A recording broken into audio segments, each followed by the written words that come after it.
Yo, what's good? It is Graveyard Eye. I am coming at y'all today with Percy Jackson art.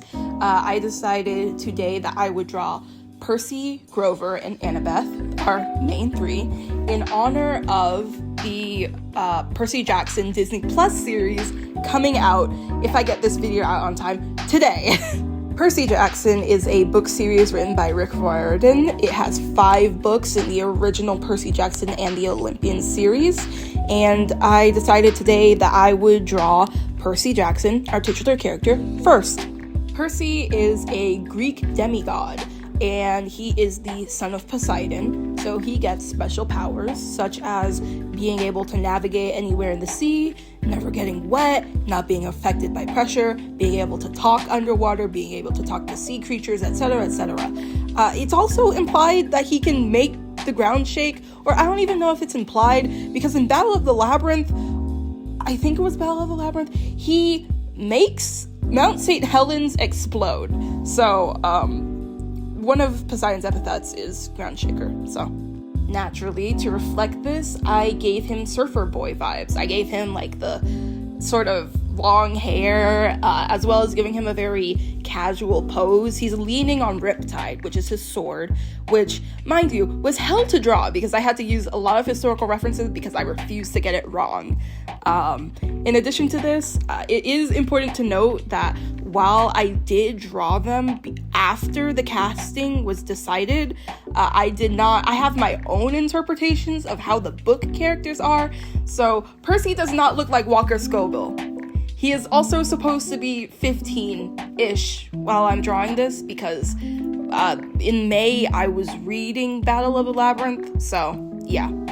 I gave him a couple of scars, apparently mostly on his face, because even though he is really, really, like, stupidly good at combat, I just could not let him walk away without scars. I also gave him Converse because he is canonically, like, a 2000 skater boy, and in my heart of hearts, Percy Jackson is Cuban, okay? He is Cuban. You can pry that away from me with my cold, dead hands. My man's is Cuban. He is not white. Sorry. He's got the sea green eyes and tan skin. I also made notes that both the gray part on his hair that he got from fighting titans, as well as his eyes are bioluminescent, like an anglerfish, because I love anglerfish. Next up, you got my main man's Grover Underwood. I'm sorry, I love Grover. I love Grover so much. Also, I think the casting for Grover was literally so on point because that's exactly how I imagined him in my head. To me, he is like Desi or Arab, like, you know that general geographic area, but like he is literally, oh my god. Anyways, I drew Grover like holding a can because canonically he eats cans because he's a goat or something. I don't know. He's holding a can. He's got the fucking goat legs, and he is that's just Grover to me, you guys. On page 3 of The Lightning Thief, he is described as, quote, "He was scrawny, he cried when he got frustrated. He must have been held back several grades because he was the only 6th grade with acne and the start of a wispy beard on his chin. On top of that, he was crippled. He had a note excusing him for PE for the rest of his life because he had some sort of muscular disease in his legs. He walked funny, like every step hurt him, but don't let that fool you. You should have seen him run when it was enchilada day at the cafeteria."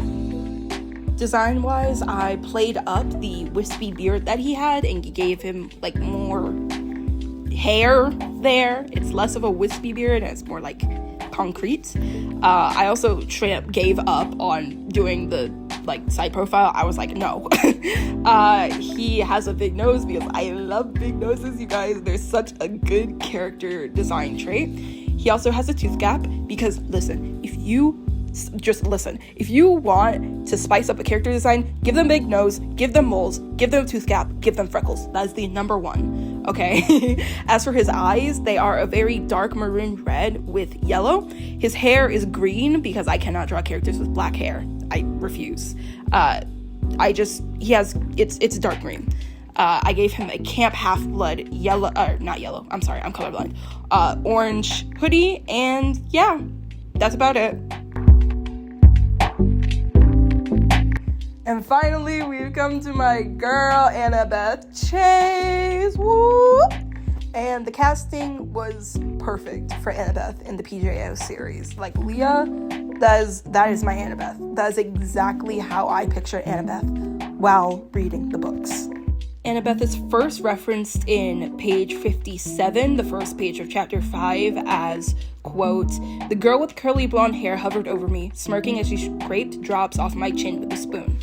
She is then fully introduced in page 63, where, quote, "She was probably my age, maybe a couple of inches taller and a lot more athletic looking. With her deep tan and her curly blonde hair, she was almost exactly what I thought a stereotypical California girl would look like, except her eyes were in the image.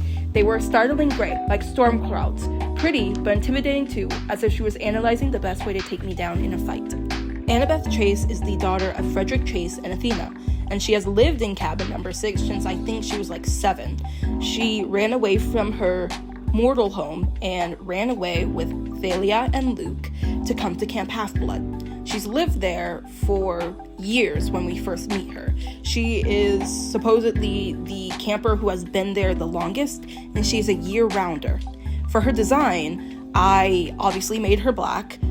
That's not just because of her actress, but like reading the books, that is exactly how I thought of her. I also gave her cornrows that lead up to a big afro poof because it was just a really cute hairstyle. And this is also the part where I start redrawing stuff. But I forgot to add in her gray hair, which she got in book 3, The Titan's Curse, which I can't tell you why she got that hair because it's a spoiler, but it's, you know, the same gray hair, which with Percy bioluminesces, like glows. I gave her a widow's peak just to spice up her hairline a little bit, made her cornrows like chunkier and like easier to draw, and I made her nose a little bit different. I've worked a lot on drawing noses, you guys. Annabeth is very headstrong, and it is explicitly stated in book 2, Sea of Monsters, that her fatal flaw is pride. Annabeth initially had a very strong rivalry with Percy, calling him Seaweed Brain, which changed into an affectionate nickname when they became friends. And the entire point of her going on a quest with Percy was that so she could like use him to gain his fame so that people would recognize her. Just a little artist tip, add a base color under your like drawing and then clip onto that so that you don't end up going outside the lines. Also, I forgot that her hair was blonde for a moment, so I made it black and I fixed that. I also completely forgot to add into her design her gray hair that she got in book 3, The Titan's Curse, which I can't tell you how she got that hair, but it matches with Percy, and that's a spoiler. I'm sorry, y'all, but that's the best book out of the entire series. Here are the finished designs for the main 3, Percy, Grover, and Annabeth. If you enjoyed the video, please like and subscribe. It really helps out my channel. And I hope you all enjoyed. Goodbye.